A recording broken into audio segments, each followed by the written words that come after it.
Assalamualaikum warahmatullahi wabarakatuh, teman-teman dan sahabat semua. Video saya kali ini di channel ini,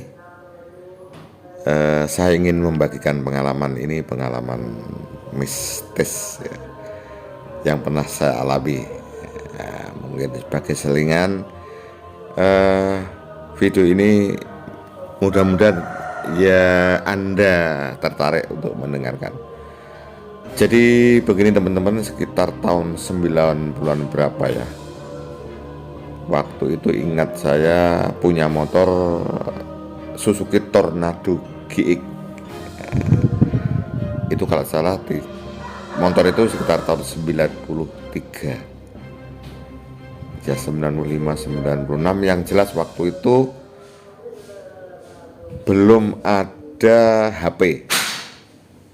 Misalnya pun ada, yang punya adalah pejabat-pejabat atau orang kaya, karena untuk telepon 1 menit saja ya berpuluh-puluh ribu waktu itu. Nah, gini teman-teman, jadi pada waktu itu kebetulan saya ini di daerah kan pemain musik lokal ya. Nah, waktu dapat job itu kita harus menghubungi teman-teman, baik penyanyi maupun musisi. Waktu itu saya sudah menemui musisi saya, pemain keyboard dan pemain tamburin. Kemudian pengen menemui pemain gitar melodi. Gitar melodi itu namanya Mas Puguh. Rumahnya itu di Desa Ngelaban, Kecamatan Luceret, Kabupaten Nganjuk.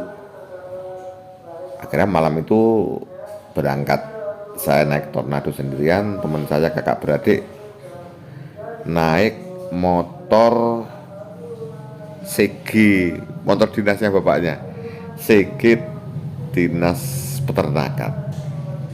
Oke, akhirnya datang sampai di sana, alhamdulillah ketemu, kemudian disuguhi ngopi sambil rokoknya waktu itu karena kita musisi ya, kadang-kadang pas bareng job punya duit, rokoknya Surya ya. Ngomong cerita, nanti mainnya di sini, penyanyinya ini, kemudian lagu-lagu yang disiapkan apa. Karena waktu itu kalau belajar lagu tidak semudah sekarang. Dulu harus mencari pita kaset. Waktu itu sudah CD ya. Sudah CD, kemudian perjanjian untuk latihan, karena harus latihan dulu kalau dulu. Karena dulu itu mainnya tidak sesering sekarang. Kalau sekarang itu mencari musisi gampang. Besok ada tanggapan, casting musisi jadi. Kalau dulu harus latihan mengompakkan ya.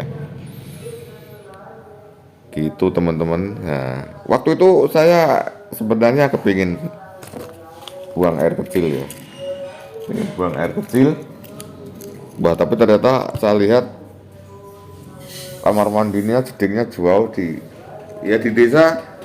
Karena di desa jauh di belakang bambu, di belakang pohon bambu, tidak berani saya. Akhirnya sekitar jam setengah 11 pulang.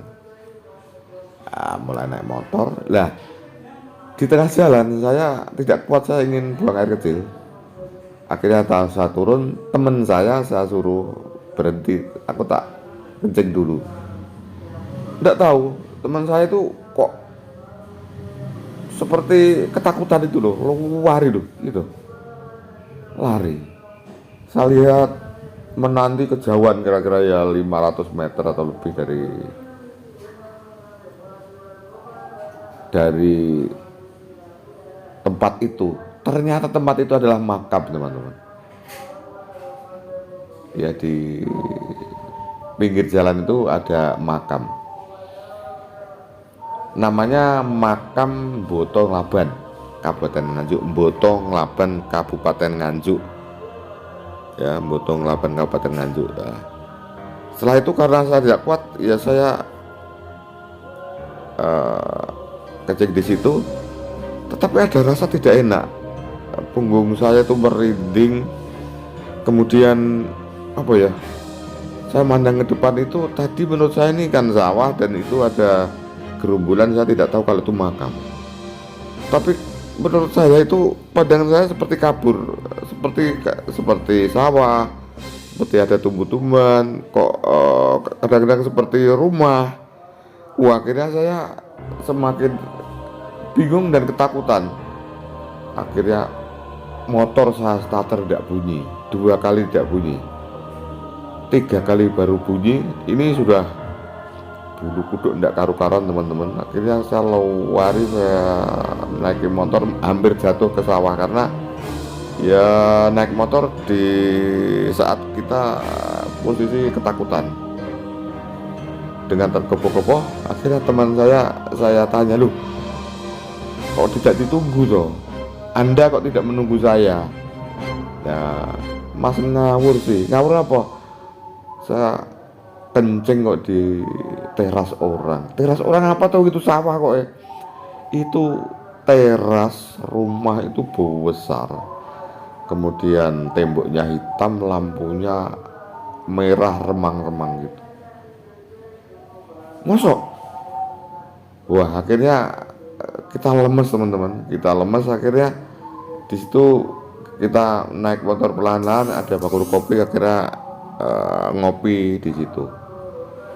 Baru tahu ternyata itu adalah cerita-cerita yang pernah diceritakan orang, itu adalah kuburan Mboto Nglaban yang sering menyesatkan orang ya. Ada becak masuk, mobil masuk ke makam waktu itu. Nah, akhirnya besoknya jika saya butuh, karena telepon kan belum ada, saya harus siang hari ke sana. Kalau terpaksanya malam, karena waktu itu lampu belum seterang sekarang, saya harus agak sore, kemudian menanti barengan, menanti ada sepeda motor atau mobil lewat, saya bersama-sama. Nah, setelah sana ngomong, ya tidak bisa seleluasa dulu. Pulang saya suruh ngantar sampai selepas makam itu. Nah, lama,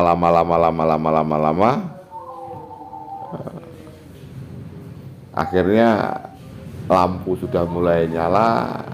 Ya walaupun itu kita kan teringat ya diberanikan diri ya, termasuk harus naik motornya itu menanti motor lain atau dicepatkan. Waktu itu kalau dicepatkan jalannya masih belum aspal teman-teman. Demikian teman-teman cerita saya. Mungkin ada juga yang pernah mengalami seperti itu di kuburan Mboto Nglaban ya. Mudah-mudahan cerita ini ya bisa menghibur. Jadi tetap pernah ada cerita di suatu hari tentang dunia lain atau cerita misteri. Terima kasih teman-teman. Akhirnya wassalamualaikum warahmatullahi wabarakatuh. Sampai jumpa.